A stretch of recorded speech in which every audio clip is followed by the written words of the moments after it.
बिस्मिल्लाहिर्रहमानिर्रहीम। अस्सलाम वालेकुम स्टूडेंट्स। तो आप तो माशाल्लाह आपकी तैयारी अच्छी भी होगी और आप तो बहुत खैरियत से भी होंगे। मुझे पता है आपकी तैयारी बहुत वीआईपी जा रही होगी। चौथे पे तैयारी जा रही है। तो अभी इसी के साथ हम एक नई वीडियो के साथ हाजिर हुए हैं। इस वीडियो का कोड है SSC10 CH18 E2 E3 और सी, यानी कि साइंस विद चांद C10 chapter 10 CH18 chapter 18 E3 exercise 3C का मतलब कॉन्सेप्चुअल वीडियो है।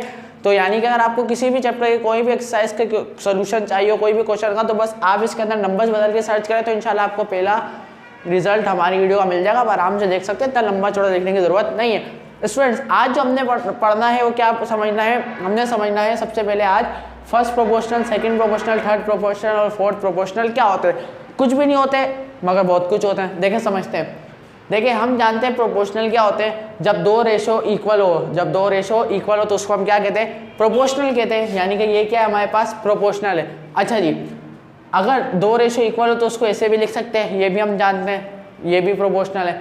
फर्स्ट प्रोपोर्शनल क्या होता है, यानी कि पहला एलिमेंट जो ए है, जैसे ए लिखा हुआ है वो क्या है, फर्स्ट प्रोपोर्शनल। बी क्या होगा, सेकंड प्रोपोर्शनल। थर्ड सी क्या होगा, थर्ड प्रोपोर्शनल। और डी क्या होगा, फोर्थ प्रोपोर्शनल। बस इतनी सी बात है। देखें, अगर मेरे को कोई प्रोपोर्शनल लिख के दे रहे 5/10 इज इक्वल टू 1/2, तो इसके अंदर फर्स्ट प्रोपोर्शनल क्या होगा, 5, क्योंकि पहला वाला फर्स्ट प्रोपोर्शनल, दूसरे वाला सेकंड प्रोपोर्शनल 10, थर्ड प्रोपोर्शनल 1 और फोर्थ प्रोपोर्शनल क्या होगा 2। बस इतनी सी बात है। प्रोपोर्शनल क्या हो गया, समझ में आ गया। कोई मुश्किल है बिल्कुल भी नहीं, बच्चों वाले। अच्छा देखें, अब अपने समझना है कंटिन्यूड प्रोपोर्शनल क्या होता है। ठीक है, कंटिन्यूड प्रोपोर्शनल क्या होते हैं। देखें, कंटिन्यूड प्रोपोर्शनल में हमें 3 वैल्यूज़ देते हैं। ठीक है, हालांकि प्रोपोर्शनल के लिए कितनी वैल्यूज़ चाहिए, 4। ठीक है, हमें कितनी वैल्यूज़ देते हैं, 3। मगर जो दूसरी वैल्यू होती है वो सेकंड प्रोपोर्शनल भी होता है, थर्ड प्रोपोर्शनल भी होता है। ठीक है, अगर देखें A B C D दें तो अगर हमें सिर्फ 3 वैल्यू देते हैं 2 4 6, देखें 2 फर्स्ट प्रोपोर्शनल है, 4 जो है सेकंड प्रोपोर्शनल भी है और थर्ड प्रोपोर्शनल भी है। ठीक है, और 6 क्या हो जाएगा, फोर्थ प्रोपोर्शनल। अब इसको आगे एग्जांपल से समझते हैं, चलते हैं एग्जांपल की तरफ। क्या दिए हुए 45, ये किसकी वैल्यू हो गई, A की। X किसकी हो गई, B की भी हो गई और C की भी हो गई। और 5 किसकी हो गई, D की। बस इतना सा फर्क है, बच्चों वाला सवाल है, कोई नहीं। देखें, सोल्व में लिखा, देखें A B की भी वैल्यू, C की वैल्यू है और D की वैल्यू हमें दी हुई थी।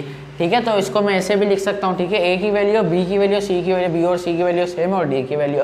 हमें X मालूम करना, उन्होंने सवाल में बोला। तो देखें, X यहाँ डिवाइड हो रहा है, इस X के साथ जाकर मल्टीप्लाई हो जाएगा। 5 यहाँ डिवाइड हो रहा है 25 के साथ जाकर और 45 के साथ जाकर मल्टीप्लाई होगा। 45 मल्टीप्लाई होगा 225 और X का मल्टीप्लाई में बेस सेम, पावर क्या हो जाएगी 1 + 1 2 8 हो जाएगी।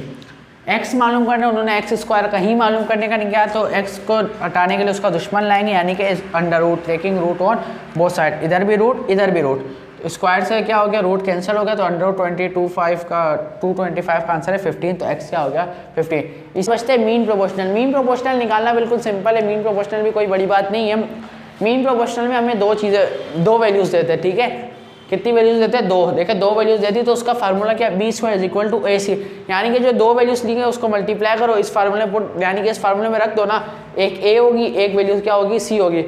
उसको उठा के इस फार्मूले में आपने रखना है। ठीक है, बस फिर सॉल्व करना है। जो B की वैल्यू है वो हमारे पास क्या है, मीन प्रोपोर्शनल। अब इसको एग्जाम्पल समझते हैं, आपको इंशाल्लाह बहुत अच्छा समझ में आ जाएगा। इसके लिखा हुआ फाइंड द मीन प्रोपोर्शनल 2, यानी कि देखिए इसके अंदर आपको ना सिर्फ 2 नंबर दिए जाएंगे। कितने नंबर दिए जाएंगे, सिर्फ 2, जिनमें से पहले वाला A होगा और दूसरे वाला C हम कंसीडर करते हैं फार्मूले के मुताबिक। क्या कंसीडर करते हैं, पहले वाले को A, दूसरे वाले को C। और जो मीन प्रोपोर्शनल है वो हमारे पास क्या है, B।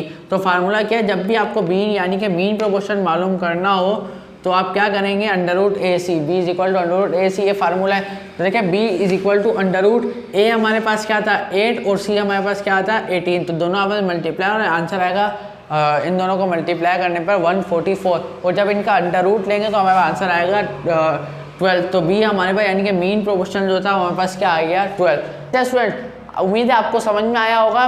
तो अब मिलेंगे इंशाल्लाह एक्सरसाइज के सलूशन में। अल्लाह ने के बाद।